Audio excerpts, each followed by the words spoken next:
अस्सलाम वालेकुम। पाकिस्तान में इस वक्त शाम के 7, भारत में 7:30 और यहाँ हमारे स्टूडियोज़ की घड़ियों में सुबह के 9 बजे हैं। वॉइस ऑफ अमेरिका वाशिंगटन की उर्दू सर्विस से हमारी बाकायदा नशरियात का आगाज़ होता है। पहले घंटे के लिए मैं हूँ आपका मेज़बान खालिद हमीद। जैसा कि आप देख रहे हैं, फेसबुक लाइव पर हम आपके सामने हैं और वेबसाइट और रेडियो पर हमारा 1 घंटे का न्यूज़ शो जारी रहेगा। तो आगाज़ करते हैं पहले आज की अहम खबरों की सुर्खियों से। अमरीकी महकमा खारजा ने कहा है कि अमरीका हाफिज सईद को दहशतगर्द समझता है जो गैर मुल्की दहशतगर्द तंजीम का एक हिस्सा है। पाकिस्तान और ईरान के हुक्काम ने दोनों मुल्कों के दरमियान मुसाफिर ट्रेन सर्विस को दोबारा बहाल करने का फैसला किया है।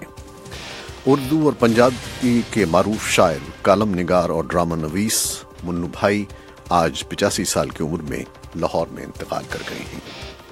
यूरोप के शिमाली इलाकों में जुमेरात को आने वाले शदीद तूफान से कम से कम 9 अफराद हलाक हो गए हैं, जबकि परवाजों और ट्रेनों का शेड्यूल बुरी तरह मुतासिर हुआ है।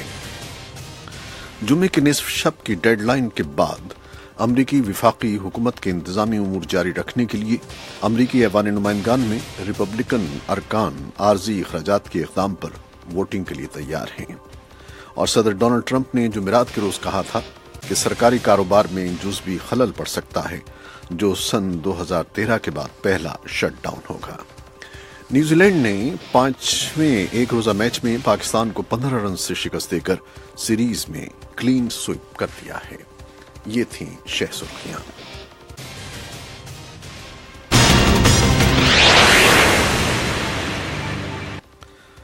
और खबरें अब तफसील के साथ। पाकिस्तान के वज़ीर दिफा खुर्रम दस्तगीर ने कहा है कि इस वक्त अमरीका और पाकिस्तान अमलन एक दूसरे से इंटेलिजेंस का तबादला नहीं कर रहे हैं। उन्होंने ये बात वॉइस ऑफ अमेरिका के साथ एक इंटरव्यू में कही। इसकी तफसीलात जानने के लिए चलते हैं इस्लामाबाद, वहां हमारे नुमाइंदे हैं। जनाब जी, खुर्रम दस्तगीर ने वॉइस ऑफ अमेरिका से एक इंटरव्यू में कहा कि अमेरिका के साथ जो दिफा और इंटेलिजेंस का ताउन है वो अमलन इस वक्त मौजूद नहीं है। इससे कल भी उन्होंने रवा माह के अवाइल में भी एक तकरीब से खिताब में कहा था कि पाकिस्तान ने अमेरिका के साथ इंटेलिजेंस ताउन मुअत्तल कर दिया है, लेकिन उसके फौरन बाद ही इस्लामाबाद में अमरीकी सफारतखाने की तरफ से ये बताया गया था कि पाकिस्तान ने इस बारे में बाज़ाब्ता तौर पर अमेरिका को आगाह नहीं किया है।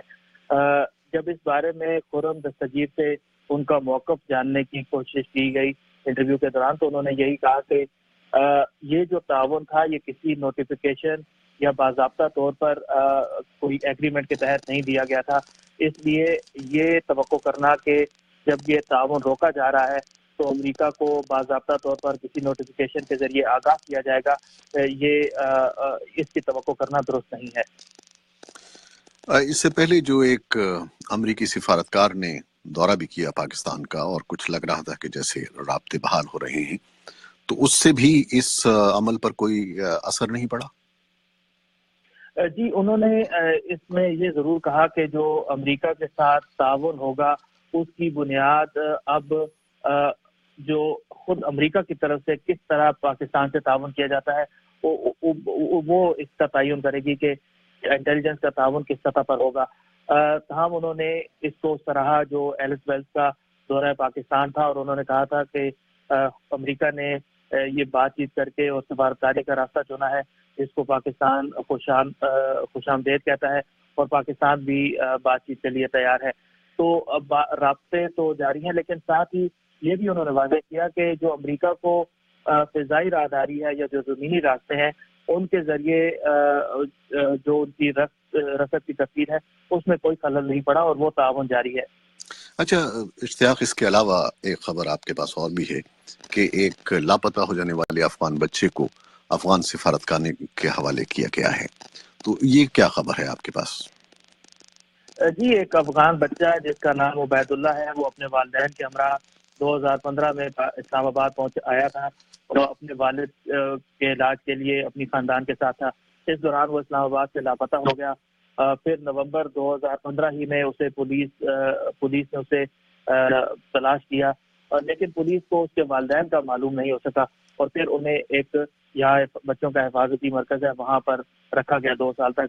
اس دوران کوششیں جاری رہی تاکہ اس بچے کے والدین کا پتہ چل سکے، اور اب وزارت خارجہ کا کہنا ہے کہ جو کابل میں پاکستان کا سفارت خانہ ہے اس کی کوششوں سے اس کے والدین کا پتہ لگ گیا ہے، اس لیے اب اس بچے کو افغان حکام کے حوالے کر دیا گیا ہے تاکہ وہ دوبارہ جا کے اپنے خاندان سے مل سکے۔ جی، بہت اچھی خبر ہے، بہت شکریہ محمد اشتیاق یہ تفصیلات ہمیں دینے کا۔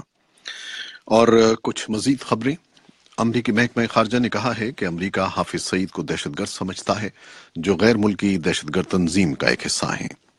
ترجمان ہیدر نواٹ نے جمعرات کے روز اخباری بریفنگ کے دوران ایک سوال کے جواب میں بتایا کہ ہم سمجھتے ہیں کہ وہ سن 2008 کے ممبئی حملوں کا سرغنہ ہے جس میں متعدد افراد ہلاک ہوئے جن میں امریکی بھی شامل ہیں۔ انہوں نے کہا کہ ایسی رپورٹوں پر نظر پڑی ہے جن میں بتایا گیا ہے کہ حکومت پاکستان نے حافظ سعید کے خلاف کوئی مقدمہ درج نہیں کیا۔ ترجمان نے کہا کہ ہم نے پاکستانی حکومت سے اپنے تحفظات اور تشویش واضح طور پر بیان کر دیے ہیں اور ہمارے خیال میں اس فرد کے خلاف قانونی چارہ جوئی ہونی چاہیے۔ پاکستان اور ایران کے حکام نے دونوں ملکوں کے درمیان مسافر ٹرین سروس کو دوبارہ بحال کرنے کا فیصلہ کیا ہے۔ یہ فیصلہ پاکستانی اور ایرانی ریلوے کے حکام کے درمیان جمعرات کو اسلام آباد میں ہونے والے ایک مشترکہ اجلاس میں کیا گیا ہے۔ اس اجلاس میں شرکت کرنے والے ایرانی وفد کی قیادت director general Zahedan railway Majid آر جونی نے کی۔ یورپ کے شمالی علاقوں میں جمعرات کو آنے والے شدید طوفان سے کم از کم 9 افراد ہلاک ہو گئے ہیں جبکہ پروازوں اور ٹرینوں کا شیڈیول بری طرح متاثر ہوا ہے۔ طوفان سے سب سے زیادہ ہلاکتیں جرمنی میں ہوئی ہیں جہاں طوفانی ہواؤں کے باعث طویل فاصلہ طے کرنے والی تمام ٹرینیں ایک دن کے لیے معطل کر دی گئی ہیں۔ جرمن ویدر سروس کے مطابق سن 2007 کے بعد جرمنی کو نشانہ بنانے والا یہ سب سے شدید طوفان ہے جسے فریڈریکے کا نام دیا گیا ہے۔ جمعے کی نصف شب کی ڈیڈ لائن کے بعد امریکی وفاقی حکومت کے انتظامی امور جاری رکھنے کے لیے امریکی ایوان نمائندگان میں ریپبلکن ارکان عارضی اخراجات کے اقدام پر ووٹنگ کے لیے تیار ہیں۔ امریکی صدر ڈونلڈ ٹرمپ نے جمعرات کے روز کہا تھا کہ سرکاری کاروبار میں جزوی خلل پڑ سکتا ہے جو سن 2013 کے بعد پہلا شٹ ڈاؤن ہوگا۔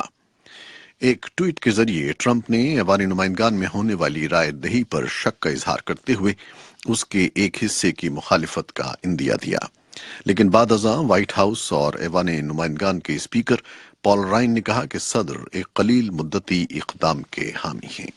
یہ تھی وہ خبریں اور رپورٹیں جو ہم نے فیس بک لائیو پر آپ کے لیے پیش کی۔ ویب سائٹ اور ریڈیو پر ابھی ہمارا یہ نشریہ جاری ہے، ہمارے ساتھ رہیے گا، اور فیس بک لائیو سے آپ سے اجازت چاہتے ہیں۔ اللہ حافظ۔